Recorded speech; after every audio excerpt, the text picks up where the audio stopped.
With the flashlight, you'll be able to see them reflecting. Those are actually his eyeballs. Do you guys see that? Oh, so cool. Now, the color on them varies tremendously, but typically you'll find them from green, brown, red, blue. But then if I were to go ahead and take him out of the water and point them at you guys get to see all the meat inside of there, which is bizarre. And he's still alive too. We don't exactly know why they open up. It's not too smart on their part. Like for example, if I was a predator, this would make me super hungry. But I just want to show you guys off those eyeballs. It's amazing. Now, typically, they can't really see like we do. It's more of like a shadow or shade sensor. Like for example, if a predator were to go over them, he might close up a little bit. But this is kind of a little bit of a oddball, and so he loves to stay open and show himself off to everybody, which is very unique and fortunate for us. Another little new guy we have over here. This guy's called a sea hare. So I'll be real gentle and pull him off this little thing right here. He's basically just a glorified slug, but they look pretty similar to that of a rabbit, which is kind of why they have the name of sea hare.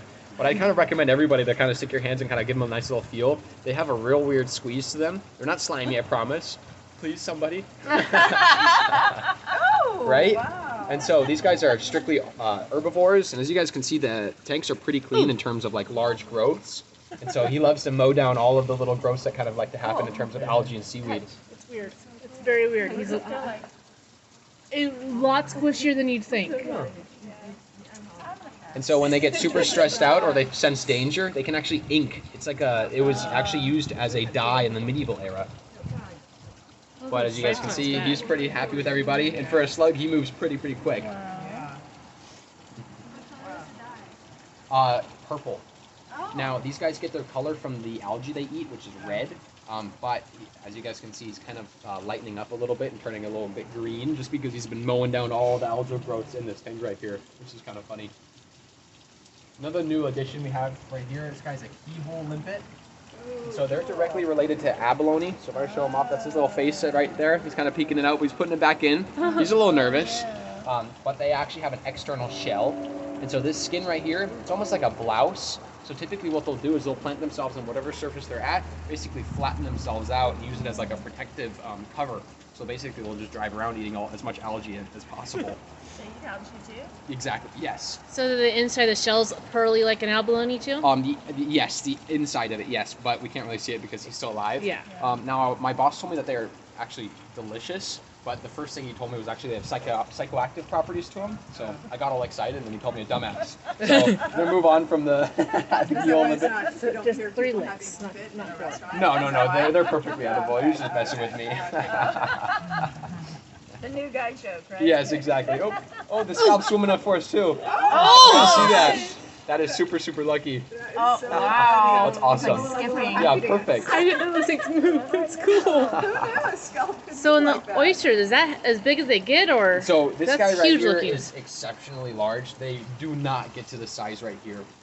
Typically in the wild, you won't see an oyster a day over 3 years old. They're pretty much at the bottom of the food chain. Everything that can eat oysters loves to eat oysters.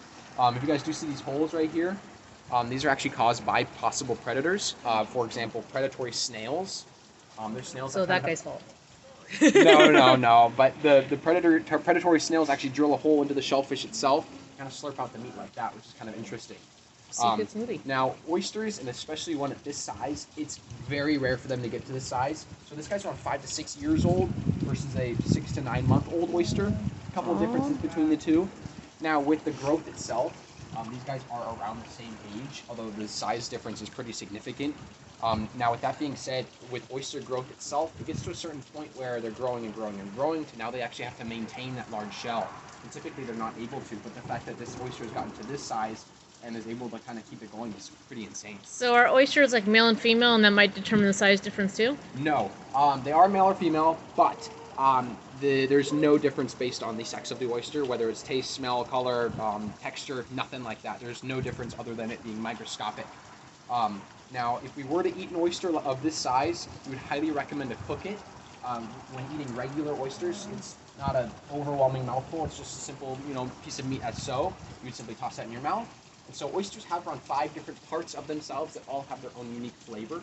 And so you want to get all 5 of those flavors in one bite, especially with this oyster. The smaller ones we recommend to eat raw, and the larger ones we recommend to get cooked. For example, we kind of compare an oyster of this size to that of a taco. all 5 flavors in one bite. And this guy's a monster burrito. Maybe you'd get 2 or 3 at a time, but you're not going to get all 5. For example, like just rice and beans or just steak and eggs. You know, you're not going to get